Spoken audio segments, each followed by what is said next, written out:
Assalamu alaikum wa rahmatullahi wa barakatuh. Goodbye, Mr. Chips. Written by James Hilton. Chapter 16. Read by Muhammad Afzal for second year students.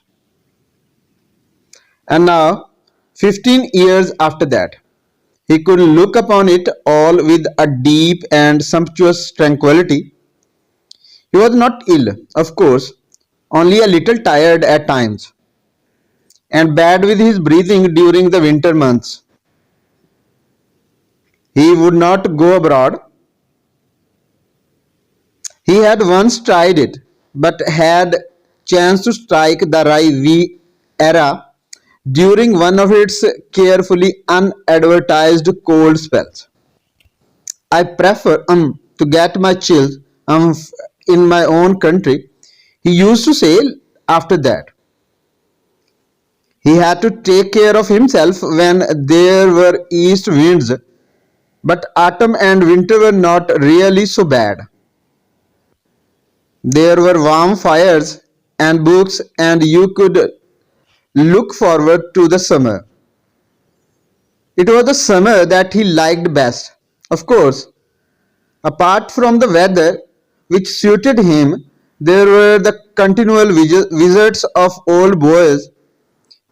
Every weekend, some of them motored up to Brookfield and called at his house. Sometimes they tired him if too many came at once. But he did not really mind. He could always rest and sleep afterwards.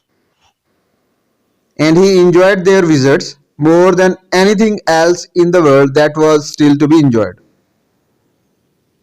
Well, Gregson, I remember you. I'm always late for everything. Perhaps you will be late in growing old, like me. And later, when he was alone again and Mrs. Wickett came in to clear away the things, Mrs. Wickett, young Gregson called. You remember him, do you?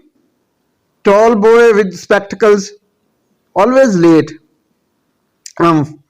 Got a job with the League of Nations, where I suppose his dilatoriness won't be noticeable, eh? And sometimes when the bell rang for call over, he would go to the window and look across the road and over the school fence and see in the distance the thin line of boys filing past the bench. New times, new names, but the old ones still remained. Jefferson, Jennings, Jolyon, Jupp, Kingsley, Primus, Kingsley Scandus, Kingsley Tertius, Kingston. Where are you all? Where have you all gone to? Mrs. Wickett, bring me a cup of tea just before prep, will you please? The post-war decade swept through with a clatter of change and maladjustments. Chips, as he lived through it, was profoundly disappointed when he looked abroad.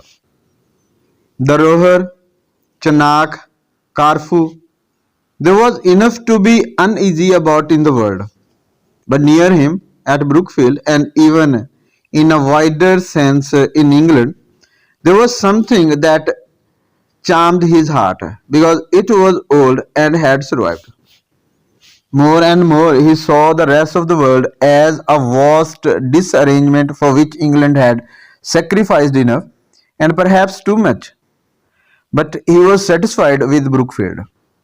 It was rooted in things that had stood the test of time and change and war. Curious in the deeper sense, how little it had changed. Boys were a politer race, bullying was non-existent, there was more swearing and cheating, there was more genuine friendship between master and boy, less pomposity on the one side, less innocuousness on the other. One of the new masters, fresh from Oxford, even let the sixth call him by his Christian name. Chips did not hold with all that. Indeed, he was just a little bit shocked. He might as well sign his terminal reports yours affectionately. He told somebody. During the general strike of 1926, Brookfield boys loaded motor vans with foodstuffs. When it was all over, Chips felt stirred emotionally as he had not been since the war. Something had happened, something whose ultimate significance had yet to be reckoned. But one thing was clear: England had burned her fire in her own grate again, and when, at a speech day function that year, an American visitor laid stress on the vast sums that the strike had cost the country, Chips answered, "Yes, but advertisement always is costly." Advertisement? Well, wasn't it advertisement, and very fine advertisement too? A whole week of it, and not a life lost, not a shot fired. Your country would have split more blood in raiding a single liquor saloon. Laughter, laughter. Wherever he went and whatever he said, there was laughter. He had earned the reputation of being a great jester, and jests were expected of him. Whenever he rose to speak at a meeting, or even when he talked across a table, people prepared their minds and faces for the jokes. They listened in a mood to be amused, and it was easy to satisfy them. They laughed sometimes before he came to the point. Old Chips was in fine form, they would say afterwards. Marvelous, the way he can always see the funny side of things. After 1929, Chips did not leave Brookfield, even for old boys' dinner in London. He was afraid of chills, and late nights began to tire him too much. He came across to the school, however, on fine days, and he still kept up a wide and continual hospitality in his room. His faculties were all unimpaired, and he had no personal worries of any kind. His income was more than he needed to spend. His small capital, invested in gilt-edged stocks, did not suffer when the slump set in. He gave a lot of his money away to people who called on him with a hard luck story, to various school funds, and also to the Brookfield Mission. In 1930, he made his will. Except for legacies to the mission and to Mrs. Wickett, he left all he had to found an open entrance scholarship to the school. 1931, 1932. What do you think of Hoover, sir? Do you think we shall ever go back to gold?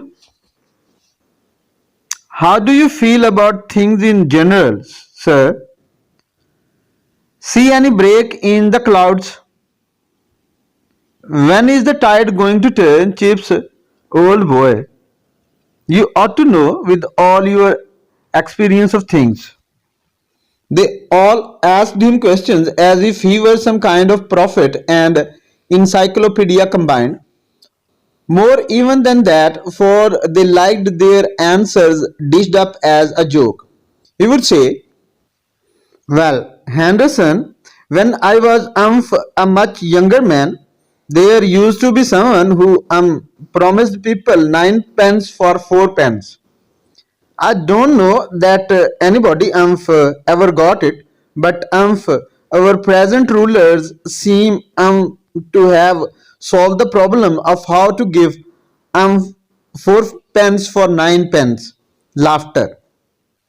Sometimes, when he was strolling about the school, small boys of the cheekier kind would ask him questions merely for the fun of getting Chips' letters to retail. Please, sir, what about a 5-year plan? Sir, do you think Germany wants to fight another war? Have you been to the new cinema, sir? I went with my people the other day. Quite a grand affair for a small place like Brookfield. They have got a Volitizer. And what umph on the earth is Volitizer? It's an organ, sir. A cinema organ. Dear me. I have seen the name on the hoardings, but I always imagined it must be some kind of sausage. Laughter. Oh, there is a new chips joke.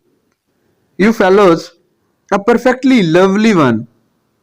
I was guessing to the old boy about the new cinema and end of chapter 16 read by Muhammad Afzal for second year students.